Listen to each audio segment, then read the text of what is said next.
Appreciate the chance to share about what God's doing, and I just want to share a little bit more about camps, and then get into something this morning in the Word. But kind of what's taking place right now, and what's been going on. When this whole thing started back beginning of March, we really felt like there were two huge obstacles in order to make this week of camp happen. And our other weeks of camp are really geared toward churches. Churches bringing their youth groups from all over the state in Oregon and Nevada. And youth pastors are able to come and have a great camp without having to put on a camp. So they don't have to worry about all the logistics of planning, speaking, and all the activities. We basically run the whole camp for them. And so they're able to just come with their youth staff and their youth leaders and spend a week with the kids. And it's great, and we love it, and we've seen it grow. But like I said in the video, we really felt burdened to reach kids who don't have a church, kids who aren't in a church, and they don't have youth leaders and people investing in their lives. So this week opened up. It's been open for a long time, and we decided to go for it. But these two obstacles, one obviously is finances. To say we're going to provide 200 scholarships for 200 kids at $300 a person is that's a lot of money in a short period of time. We're not talking about a whole year to do this. We're talking about 2-3 months. So people say we're crazy, but God just put this on our heart, and we feel like this is what we're supposed to do. Amen. So these obstacles, finances, and then the second one was where are we going to find the kids? How are we practically going to find these kids? It sounds like a great idea. You're going to walk out in the streets and just say, who wants to go to a free camp? Everybody wants to go to a free camp. But how do we find kids that don't know Jesus? And so for me, we started thinking, okay, we can go through the rescue mission. There's other organizations we can go through, maybe foster agencies. There's a lot of different things that started coming to our mind. Ultimately, the best place to find kids is in this public school system, right? And so, but thought, that's not going to happen. So we're going to have to go other means to find kids. Well, God's got other plans for when He wants something done. And basically, I was in contact with another youth pastor in town. He said, hey, I got a guy you got to meet. I'm like, all right, I like meeting people. Let's meet him. So he is the Enterprise School District Superintendent for all the Enterprise School District public schools. He's a Christian. He wants to meet you. All right, let's meet. So we sit down. I share this vision with him. I talk to him about everything, and he's like, stops me. He's like, this is amazing. I'm in. Tells me that he's been looking for ways for the school, the kids in his school district to connect with the church. How can I use my influence as being the superintendent of schools, public schools? How can I basically be able to share Jesus with them outside of the school, because I can't do it in the school, but how can we find ways to partner with people? So he gets excited about it, and he's just like, we're going to do this. And I'm going to help you find kids in my school district. And I'm like, okay, if there was one person in the whole city I couldn't have picked a better person to bump into. I was praying, God, just in the grocery store. I'll meet him in the grocery store. I'll meet him in In-N-Out Burger. I don't care where it is, but just bump me into somebody who can find these kids. So here I am sitting with this guy, and he says, hey, I got 2 other buddies of mine that I want you to meet. They're also superintendents. These are the big dogs, the superintendents of schools. So the Gateway superintendent, his name is Jim Farrell, and Redding School District superintendent, which is Rick Foss. So I'm sitting at lunch with those 3 guys, Brian Winstead, Rick Foss, and Jim Farrell, the 3 big superintendents, and they're just excited, and they're all on board. And they're telling me, we're going to help you find these kids. This is amazing. Our goal for this is that youth pastors and youth leaders from all over Redding come up to campus, spend the week with the kids, so that they don't just go home and they've had a great week, they met Jesus, and they go home and they're not connected to a church. They've got to be connected to a local church. So having youth leaders up there who can get to know them and spend time with them for the week, and then they go home and they have a connection. Hey, we have youth group on Wednesday night or whatever. They thought, these 3 superintendents were like, what a great way for kids to go and spend a week, hear about Jesus, to get away from everything, and then to come back and have a connection. And so they're on board, and they started, like, let's meet again. They had me come to this, I'm going to fall down before this day is over. I almost fell down in the first service. They had me come to this other meeting and share with all these other organizations in Reading that are trying to do things, and a lot of people have been jumping on board and trying to help us find kids. But bottom line is, so then I met with them again, and I was like, how are we practically going to do this? I know you say you want to help me find, like, how are we really going to get into the schools and do this? So it's just been amazing. God has, we met with some principals, they then got us in touch with principals. Boulder Creek, Mistletoe, Sycamore, Parsons, all have Christian principals. All have principals who are Christians. And I met with them, and they basically came up with this practical way that we're going to come in and do rallies, school assemblies, and they're going to let us show our camp video. They're going to let us promote. They're going to let us give away things. They're going to let us, the kids were able to fill out cards with their name, info, and information that they were interested in going to a summer camp, and with the chance of it being completely free. We're not narrowing it to just those kids, underprivileged kids. It's any kid can qualify for our camps. We have all different camps for all different ages. It's just been amazing. So this last Friday, we did our first one, and through that, the need for hungry kids. We're sitting there in this meeting with the Parsons principal, and she's saying, we have kids coming to school. Parsons is 77% under the poverty level. 77% of the kids at Parsons. 579 kids in the school.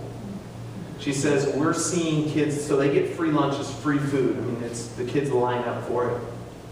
She says, we're seeing kids leave on Friday, having eaten, show back up on Monday, starving, hungry, haven't eaten, haven't been taken care of all weekend. And so through that, talked with Pastor Aaron, and that's how this whole backpack thing, you guys being a part of it, and other churches that want to be a part of it, they got excited about the fact that we could send a backpack home with kids full of food for the weekend, and then Monday they can bring it back. They can check it out again the next weekend. Just non-perishable foods. So the superintendents are like, can you do it at Rother? They're already asking, like, you're doing it at Parsons, can you do it at Rother? Can you do it at Mistletoe? Can you come and do assemblies? Can you, So it's just crazy right now, like what God's doing and bringing, like, superintendents and teachers in Reading. It's incredible. So it's confirming to what God has set out to do. You guys can be praying about how you can be involved, volunteer, help, backpacks, food, whatever. But and if you want to volunteer at our camps or some of the stuff that we're doing, there's so much that can be done. So I just wanted to share you with that. The ultimate goal of all this is that kids will come and meet Jesus. Amen. And they'll meet Jesus, and then their lives will be changed. And they'll go home and they'll have the ability to impact their family, and you just never know where that leads, And so it's really exciting. I want to share with you guys this morning a few things that God's been challenging me with, and over the last couple of years, some things that really whenever I speak, I always want to speak out of where I'm at and what I feel. I don't want to share something that I don't think God has been hammering on me about. And so that's kind of what I want to share this morning. The point of it is, I think the thing that's really happening right now is that God is really trying to raise up and call out leaders. That we are called to be leaders, that you are called to lead something. We are given opportunities to stand up and take lead. And those opportunities are presented, and we have the chance to either grab them or not. But that no matter what, it doesn't matter what job or vocation or what we do, or man or woman or whatever, we have an opportunity to be leaders. We have an opportunity to lead, and we've been called to that. We've been called to lead. And so I want to look at a story this morning that we all know really well. And that's the story of David.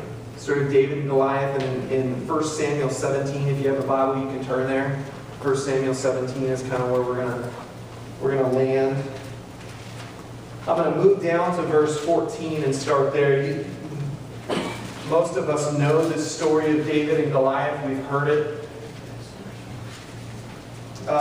In verse 14, chapter 17, it says, David was the youngest son. David's 3 older brothers stayed with Saul's army, but David went back and forth so that he could help his father with the sheep in Bethlehem. For 40 days, every morning and evening, the Philistine champion strutted in front of the Israelite army. One day, Jesse said to David, take this basket of roasted grain and these 10 loaves of bread and carry them quickly to your brothers. Okay, so if you know the story, David is the shepherd kid, right? His brothers are in the army. He's taking food. He's watching the sheep. He's going and he's checking on his brothers. Dad says, hey, go check on your brothers. Take them some food. So he goes and he gets there. And what's been happening is for 40 days, this dude, Goliath, giant guy, has been coming out to the crowd, these trained men in the military. You know, these are guys that are trained for battle. And he's coming out in front of them and he's taunting them. For 40 days, this happens. David comes in. Now, I don't know. Sometimes I feel like maybe I would feel like David, maybe I wouldn't, but you get there and you're taking bread and you're looking at your army and your brothers, and probably a lot of us would go, what's going on here? You know what I mean? Like, isn't there someone that can go fight him? Can't you get a group of guys? Can we figure something out? It's been 40 days. Are we tired of hearing this guy? Anybody with me? You kind of think like, man, something's got to be going on. What's happening? So here's David, the shepherd kid, the shepherd dude. He comes in with some bread, and he starts asking questions. He starts doing that. He's asking around, what's going on? Why is everybody... Well, so what happens? King Saul hears about it, and what does he do? He's summoned. He calls for David. Bring this guy. What's going on with this kid? He's talking some crazy stuff. You know, bring him in. So they bring him in. Why is nobody fighting this guy? Verse 32. Skip down. We're skipping down this story. Verse 32. So he's meeting with Saul, and he says this. Don't worry about this Philistine, David told Saul. I'll go fight him. Okay? Odd. What does Saul say back? Don't be ridiculous. Saul replied, there's no way you can fight this Philistine and possibly win. And you're only a boy. And he's a man of war since his youth. David persisted, I've been taking care of my father's sheep and goats. Okay, so like you freeze it right there, and it's kind of an odd, weird deal. And you'd kind of be going, what is, I think we'd all think the same as Saul. This is ridiculous. You've been hanging out with the sheep. I've got a bunch of trained men here. And, head on back to the sheep. Thanks for the bread. It's just kind of odd. But then David goes on. He's got a speech. He's ready to deliver this leader-type speech. Okay? And so he says, I've been taking care of my father's sheep and goats. He said, when a lion or bear comes to steal a lamb from the flock, I go after it with a club. Pretty cool. I rescue the lamb from its mouth. And if the animal turns on me, I catch it by the jaw and I club it to death. Pretty sweet too. I have done this to both lions and bears. And I'll do it to this pagan Philistine too, for he has defied the armies of the living God. The Lord who's rescued me from the claw of the lion and the bear will rescue me from the Philistine. Okay, so David comes out with this sweet, powerful, like rah-rah, speech. Sounds good, but really, let's be honest, he's not just making this up. He's talking about his history. He's kind of, we're going to go into that in a minute. I mean, he's been prepared for something. He's been prepared for this moment, and God has been bringing him to this point to where he's ready to lead, and he's just sharing that from his heart. He's not making this stuff up. So Saul hears it, and Saul, this is another crazy thing. So, I mean, you're sitting there, you're the king, you got your army, shepherd boy, says a few things, and the next thing you know, all right, go ahead, he said, and may the Lord be with you. So he hears the story, and he says, go for it. He's like, go for it. Sounds good. Best idea we've had 40 days. And again, there's question marks, and you're just kind of like, how does this happen? How does this even happen? How does a shepherd boy walk into the army and the next thing he is going out? Well, a couple things. Obviously, we know God is sovereign. God had a plan. God had a plan for David, and this is what was supposed to happen. But what was the deal with the army? What was the deal with Saul? What was their biggest problem? What was the thing that was holding them back? The biggest thing, I think, in this whole story is the fact that they were fearful. Amen. They were fearful. And when you allow yourself to be, that's the only explanation if you think about it. Trained army, what was going on? The fear will cripple and paralyze us. Amen. They were paralyzed.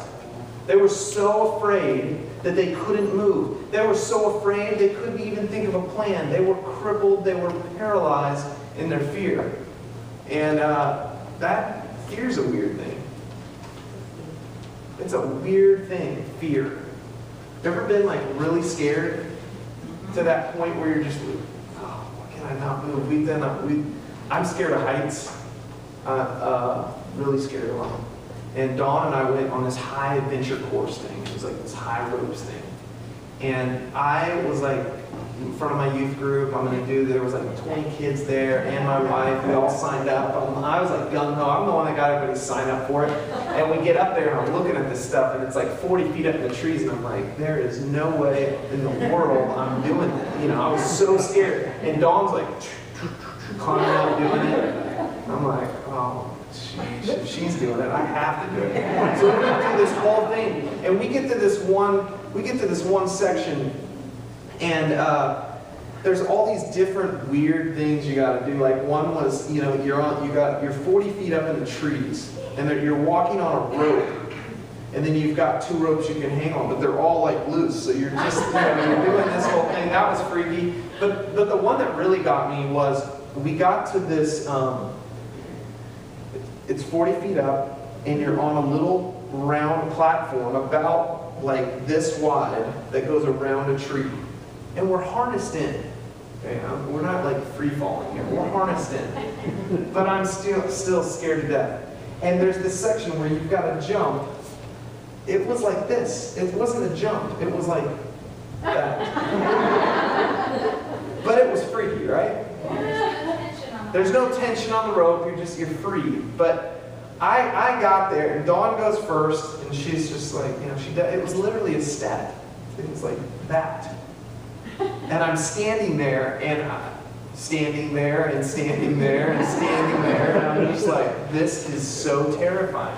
Like, I can't move. I couldn't, if you've maybe been there, I could not get my foot to lift off the dumb thing. And I just knew I was going straight down to the ground. It was just fear. I took my guys, I coached basketball at Foothill High School, and a couple of weeks ago I take them on a camping trip. And just build relationships with them, have a good time. And we went up to our camp, and we were playing some basketball. We did a big barbecue on the beach and had a bunch of really good food, and they love it, and we just have a blast. Well, I had come up with this idea that I was going to scare them. Yeah, I was going to have fun. Just long-lasting memories that they'll never forget, right? And so we have this Bigfoot suit that we bought for camp last year. It's this giant Bigfoot. It's like can go up to 7'6". And so I had some college students who helped us with our ministry that they were going to come up meet me at 11:30. Long story short, they were going to meet me at 11:30 to do this big scare. We were going to be up in this field. And one of the girls was going to come running out with dirt on her face, just like, running out from the woods. And then Bigfoot was going to come out, running after him. And all my guys were going to, I got some big dudes. I mean, some of them like 6'4", 6'5". Monroe, you saw some of these guys. And they all think they're tough. And so it was going to be great. It was going to just put some fear into it. And 11:30 comes around, they're not there. 12 o'clock, midnight comes around, they don't show up. I'm like, no scream, no Bigfoot. I'm like disappointed. So we head back to the cabin, we're playing some games, and all of a sudden, it's about 12:45, almost 1 in the morning now. And I was getting tired, and I'm like, well, I'm kind of glad they didn't come, because then we'd probably be up later. And we were playing games, we had the cabin door open. And it was loud, and we were like, talking. All of a sudden, we hear this blood-curdling, like,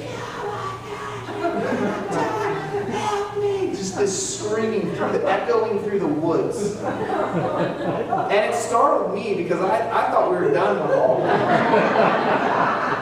And it was hilarious. Like I started, as it was going, like my initial reaction was pretty good, which worked well for the guys. But once it was going, like I knew it was them. And I'm like, oh, they did come, like a little late.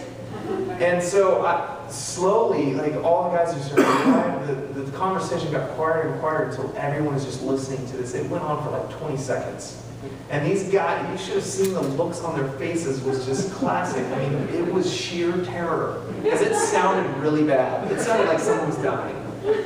And their eyes are this big, and they're looking at me, and I'm like, guys, stay here. I'm going to go check this out. So, I was going to be like the manly. So my buddy, my assistant coach was with me, and we go out and close the door, and we're just like laughing, like this is awesome, and we got to find him now. Long story short, they had been looking for us for like an hour and missed us through the camp.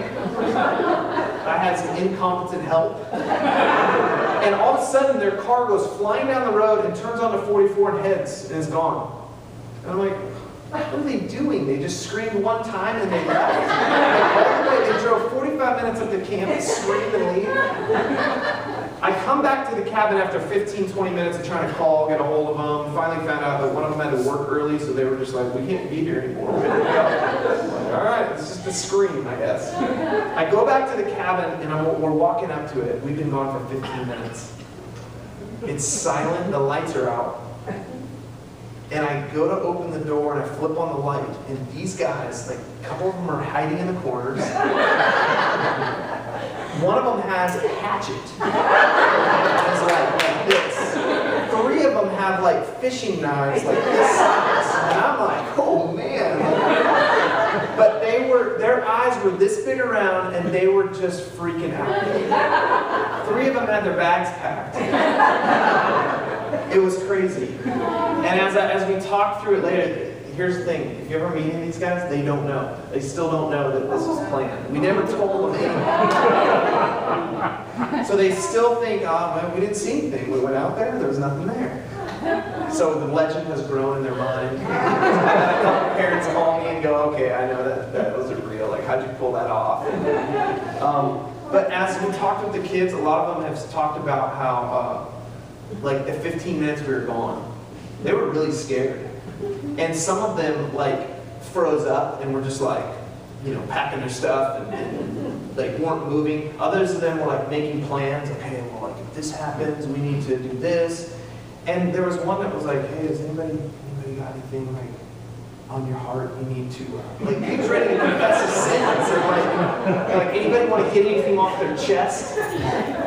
Point is that like there is something crazy about fear. I mean, fear just cripples us. It paralyzes us. It makes us do things that we're afraid to even step out and move.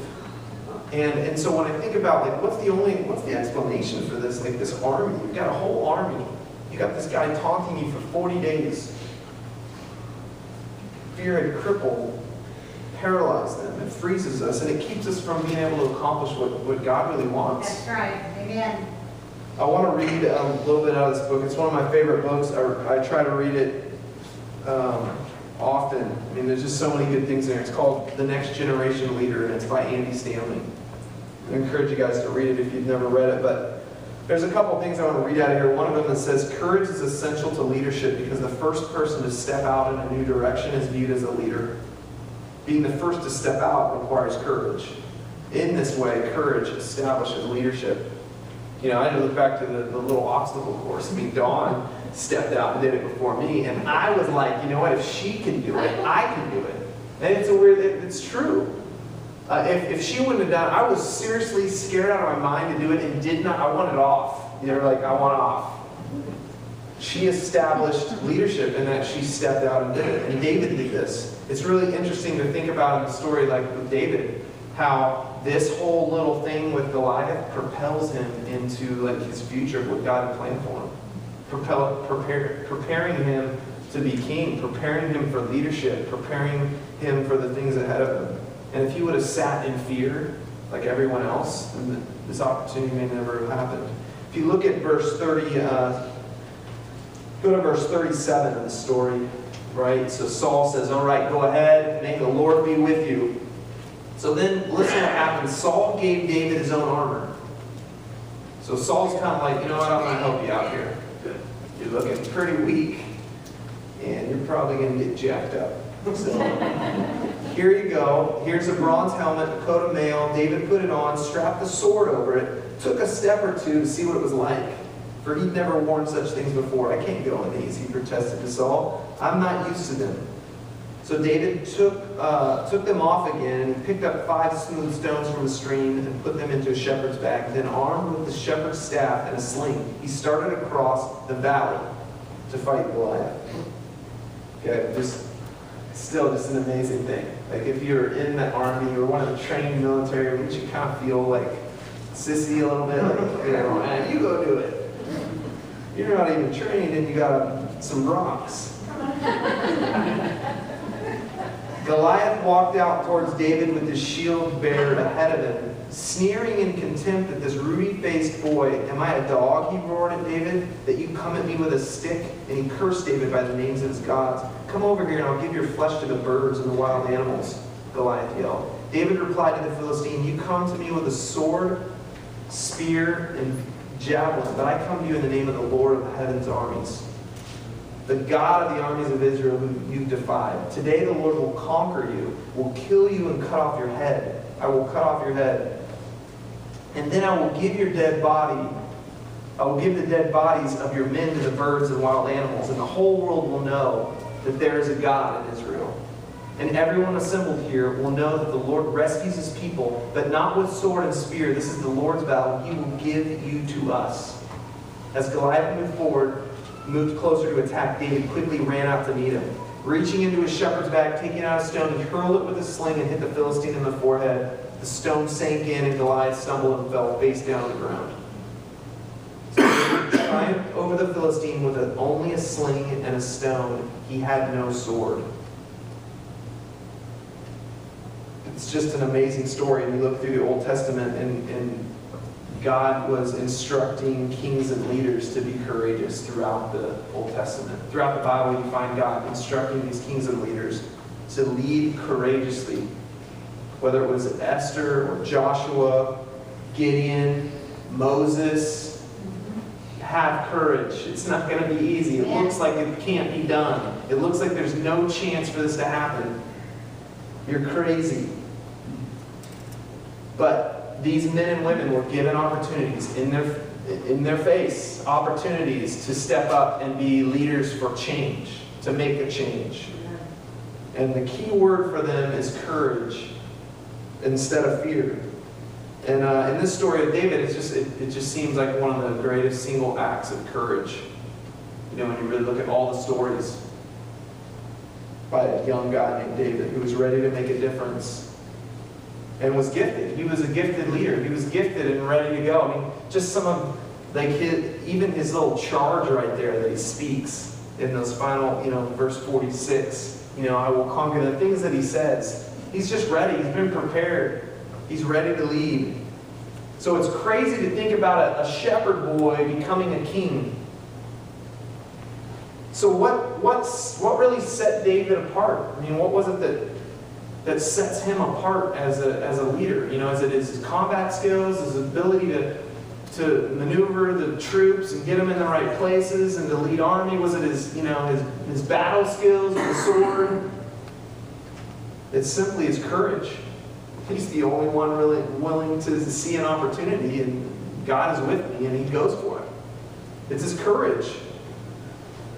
Another thing that's in here in verse 45, this on page here 45, it says in this book, I thought this was interesting. It says, courage is not the absence